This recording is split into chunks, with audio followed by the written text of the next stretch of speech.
Yo. Okay, I realize I dropped the ball. Let me first apologize and say I'm sorry. I haven't been spending my quarantine with y'all like I planned to. A couple things happened last month. We know, those that don't know, it happened. I was giving a long form talk situation like a podcast about the history of me and my car, my hero car for this channel. My hero car for my life, actually. If you guys missed the first episode, I did share that earlier, so you can go pop in on that just to see the full original origin of my RX-7. Let's talk a little bit about how I got to the path that I'm at right now. We left off with road racing, where I started with finding drifting, right? Let's talk about drifting. So as the car was being built, initially I had no thoughts of doing anything but going straight line fast in the streets, straight line fast on the freeway, because at that point in time, Tokyo Extreme Racer was life. All I wanted to do was just go make freeway racing videos with my brother filming. So my brother was like cameraman for show, super down for everything, hanging out the windows at crazy speeds, doing all kind of weird, reckless shit like that, right? The car was pretty much like really a freeway racing car, the big explosion on top end of power. So as I got used to sliding the car around in the streets, it was a tough learning curve, right?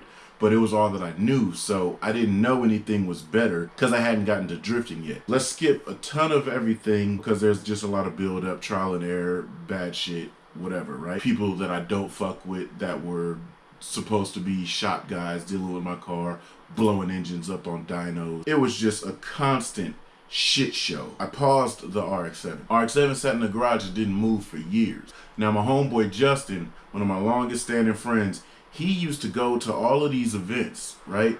There was like drift show-offs everywhere, left and right. He would go there. I wasn't going because I was doing my motorcycle thing. I was too busy in the streets with that. I think it was like an import show-off or Falcon demo day at Golden Gate Fields, basically in Emeryville. That was pretty close to us. Justin, Ballhead Justin, I call him Ballhead Justin. I put a picture up of his car somewhere in this area. But this is my boy. He's Cocky Talk. We used to call him Cocky Talk. So he went to this event. He saw this RX-7 with this white dude or whatever, and he was telling me, I'm getting the story after when he came home. He's telling me that he ran up on dude, said, oh, this RX-7's pretty cool.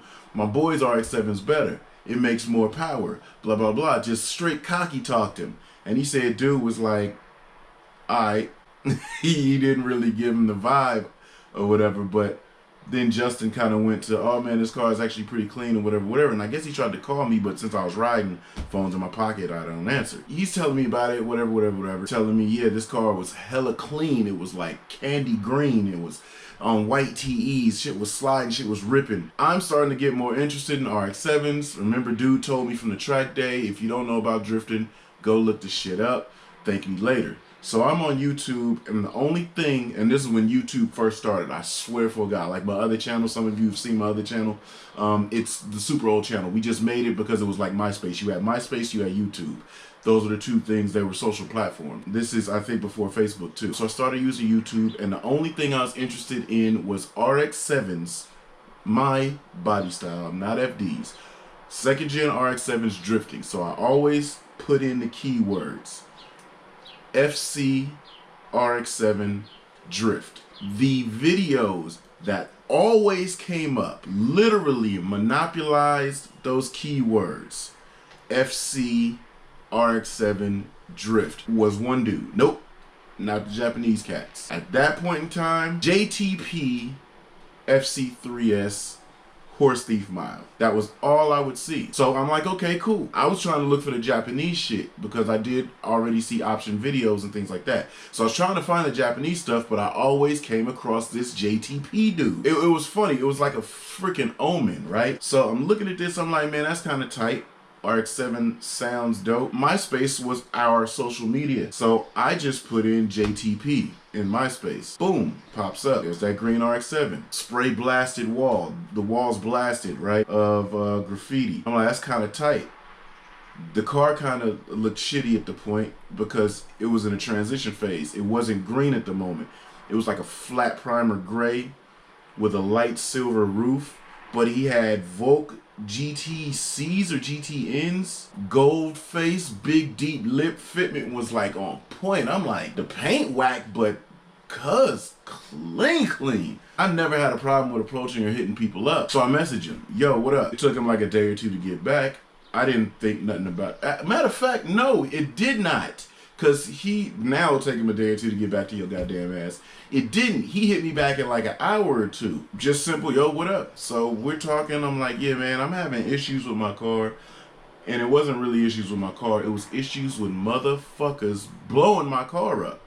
I wouldn't even get to drive it. I'd source a motor, put the motor in on my own, take the car to somebody that said they knew what they were doing, they blow it up. So I'm telling Justin all of this shit, and I'm like, yo, my nigga, I'm over it. Can you help me, like, figure it out? Justin says, yes, I can help you. So that was in 05 or 06. It took me till 09 to say, I'm gonna come down there. It happened because of a random circumstance. And this is how my life has always been. So now, Justin and I have been back and forth chopping it up now for like 2-3 years. We've talked on the phone every once in a while, things like that. I know exactly who he is, exactly what he does, and exactly how he's getting down. So right around the time that he was on the back end of the National Wave, the blue RX-7 livery and everything, I'm like, okay, I'm ready to jump in on this. I gotta do this. That shit looks fun. I'm over the bikes. Let's make something happen. He's like, okay, just let me know how it's gonna go down. So he had the time. I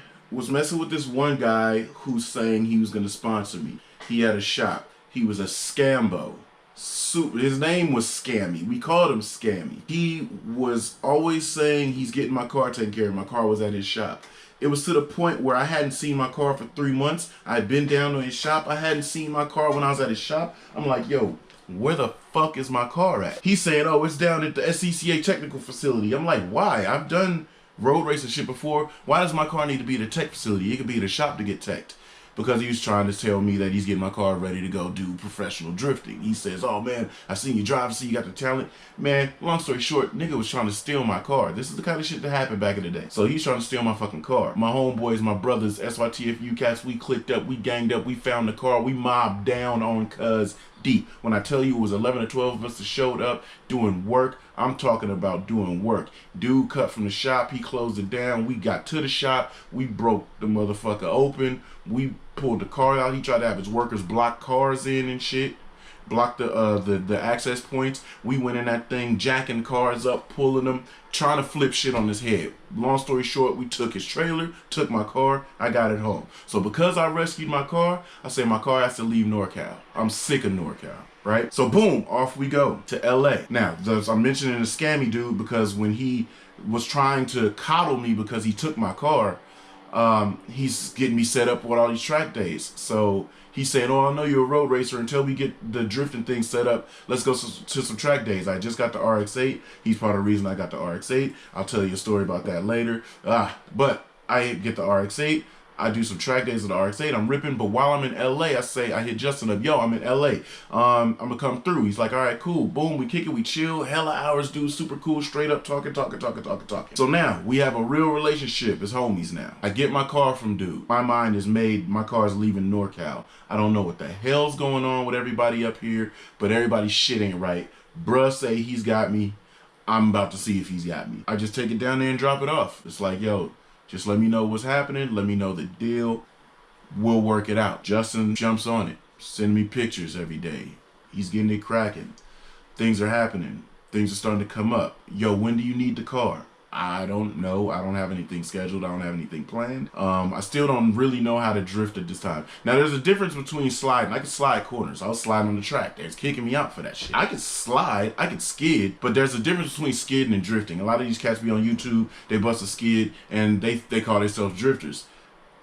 I have a problem with that. A lot of real drifters have a problem with that, but we don't care because it's kind of like if you was a gangster or a real one and you pointing fingers at the fake one all the time. You're spending too much time giving him attention. Don't give them attention because you keep doing you and worry about what you're doing over here. The car not having a target deadline, Justin says, well, let's shoot for ASB 10.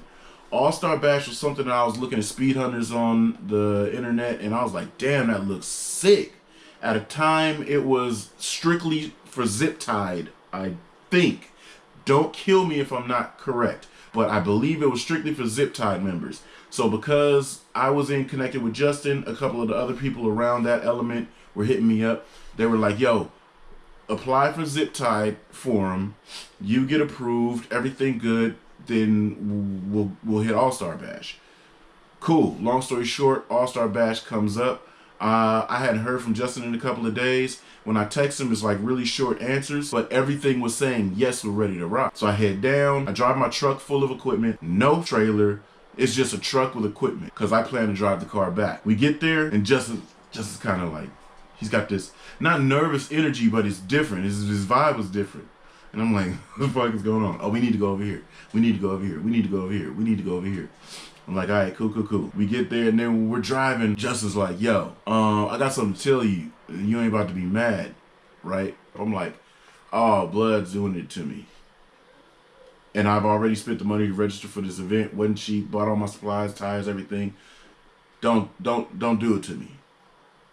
So this is where Justin has high credit standing with me forever. So he in the truck, he like, hey, yo, I blew your motor. I say what?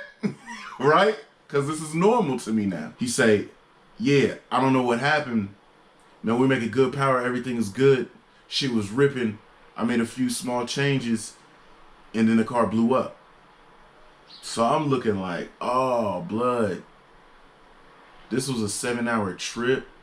I could have stayed at home for this shit. Right? I was about to feel away. But then I'm like, so we're not doing All-Star Bash? He like, no, we're good. But I just wanted to let you know, I haven't tested your motor yet. So, and I'm like, oh, but it runs though. He's like, yeah, I rebuilt your motor already. I was up all night while you was on your way down. That's why his messages was short. He was like, I was up all night while you're on your way down. It's fine. I just haven't tested it yet. So I'm like, oh, well, nigga, you ain't said nothing but a word. You know what I'm saying? I've dealt with sketchy situations. So if the car runs, that's half the battle. Anyway, long story short, All-Star Bash 10 is the first time I saw my car and my setup. And think about this. You get there, we make a few errands to get stuff that we need. We go to the shop, get everything together, prep the cars, and leave to Willow Springs, which is 2 hours away from his actual shop that he was at. We get there, and on the drive there, I'm like, oh shit, it's running through fuel like crazy. This is fast as hell. Oh, this is tight. I'm going through so many emotions. Super happy about my car being there. Super happy finally having my car driving. I haven't driven it since 05, 06. I'm like, oh, this is amazing. So we get to Willow Springs. We're chilling. I'm looking at Justin like, yo, you saved my life. This is what's up. Justin's looking at me like, oh, glad he ain't mad. But the whole elephant in the room is, can this nigga drive? You know what I'm saying? Justin don't know if I can drive. I don't know if I can drive.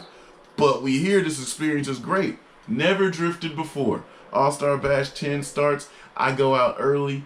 I'm on mad used tires, and Justin goes up in the tower at the Toyota start-finish line, and he's watching me. I'm sliding. I'm not spinning, but I'm having a tough time. So I'm sliding. I'm getting there. I'm starting initiations. Everything's cool, but as I'm coming, we're running Willow Springs backwards, Streets of Willow backwards. And as I'm coming around, I'm looking over at the tower as I'm headed up the hill, about to come down the front straight. And I see Justin waving at me. I pull in. Justin's like, "Bull, pop the hatch." I pop the hatch. From what he saw, he knew that the car's suspension wasn't right. The settings were wrong. Man, one shock was set on this. One shock was set on that. This, that. The shit was wrong. He spent some time setting it up. Everything's good. He's like, all right, go back out. You know, and I'm like, well, how am I doing? He's like, you're not doing too bad, but I mean, I just knew that your car wasn't good. We'll deal with the alignment and everything later. He set a nice little base alignment on it. So anyway, we go hit it. We set it up. We rocking. I'm starting to have a blast now. Car is twitchy because I still had the rear toe. It was just a street car that had cut knuckles. That's all it was. But for me, learning this whatever basis, dude, I go through All-Star Bash 10. I'm having a blast. We're having an amazing time. I had my boy with me. We filmed. Got to bond with Justin for like 2 days in the desert. We riding up hills on dirt bikes. We forged our tradition for what All-Star Bash was.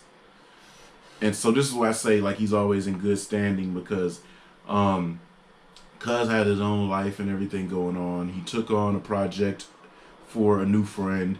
It was a headache, but he got through it. Got me. He delivered. You know what I'm saying? He delivered as what he was saying. He's a man of his word, and everything went great. I even drove the car home, had an electrical fire, lost my headlights, got pulled over by the cops by the time I got to the Bay Area. Nigga, I was so pressed on getting home. Really, something happened. A fuse blew or something. Like, it just surged. Backfed energy, lights blew out, dash went out, gauges went out. Car still ran, but a fuse went. And so me and my boy Alex, we were so close to the bay. I'm like, cuz, we got sunlight, let's move, keep it pushing. Alex wanted to tow. I'm like, no, we driving. I'm driving my car because I'm so hell-bent on driving because I haven't driven it in that long. And we get it all the way back home after our little shenanigans. It's the 4th of July because All-Star Bash used to be on the 4th of July weekend. We're driving home. I've got no lights and goddamn fireworks are going off, right? And we get into the Bay Area. I got pulled over before in Hayward. Then I get pulled over again in Emeryville, and I told the dude I had my hazard lights on. I said, I had an issue. My lights blew out. We're driving home from L.A., and I don't have any headlights, but my boys been following me in the truck. The cops say, no problem. Follow me. I got a police escort from Oakland, because I got pulled over in Hayward, got pulled over again in Oakland. I got a police escort from Oakland all the way through Emeryville, which was like 2 cities over from where I was at. Cop give me the twos. I'm like, this is amazing. Best fucking weekend of my life, right? So I'm like, well, the vibes are great. The homeboy's cool in LA. My car's cool. I kind of know how to drift now. And that's what started drifting. From that point, I entered Pro-Am. Still didn't have any practice places, but I mean, I would hit the streets. I would drift on the streets crazy. I was ripping. I was doing the most. Man. On-ramps weren't safe. Straight roads that had clear vision that I could come out of a side street wasn't safe. So I was basically just practicing initiation, starting, going, entering into the road and blam, going crazy. So that's how I first got myself into drifting, man. And it's because of Justin. And, like I said, just chatted on the keyboard in 05, kept the relationship from 05 to 09 when I first met him. 09, brought my car down there off of a whole bunch of fucking Calamity and NorCal guys claiming that they were rotary dudes. Because I lost my rotary guy. The guy that was keeping my car together from 2000-ish, 2001 to 2003 or 4. Guy name was William. He owned C2 Automotive. An amazing dude. Since my dad, he was working, my dad was like a higher up dude at East Bay Mud. So he'd always pass by there and tell me, there's hella RX-7s outside. You need to go check it out. And I would never go check it out. One day he was like, yo, he came to the house and said, get in your car, let's go. Pops made me get in my RX-7. Because remember, I probably didn't tell y'all. I didn't live with my father. I lived with my father, but I didn't live with my father. I came back from Georgia to live with my mother, to live with my father. My father had 2 houses, he said, here, and he was chilling at his other house. We were adult-ish. So he came to my house and was like, get in your car, let's go. We pull up to C2 Automotive. I'm looking, I said, RX-7 heaven, right? Super Japanese ass shop. A little upstairs, small little workspace, small little office, and a back dock area, back loading area. So that was my rotary guy. He gave me all of the game. William is the fucking man. I actually saw him at Indy, I think a couple years ago, and he was so happy to see that I still had the car, the elevation that it went to. So he was the one that gave me the game. Once I lost William in 04, because he just left, he shut it down and went to be a family man. Once I lost William in 04, I was just on my own. So when I was looking for people to deal with my cars, and it was from 04 to 05, just guys blowing my shit up, I was over it. And I was like, damn, this car is done. It's never going to move again because I don't have a rotary guy I can trust.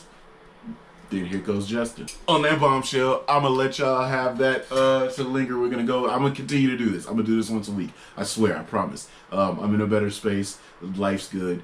And to share this experience with y'all, especially the new people to the channel. Hi, I'm Lex. I do rotary things and I do bike things. I'm reckless the same way on both.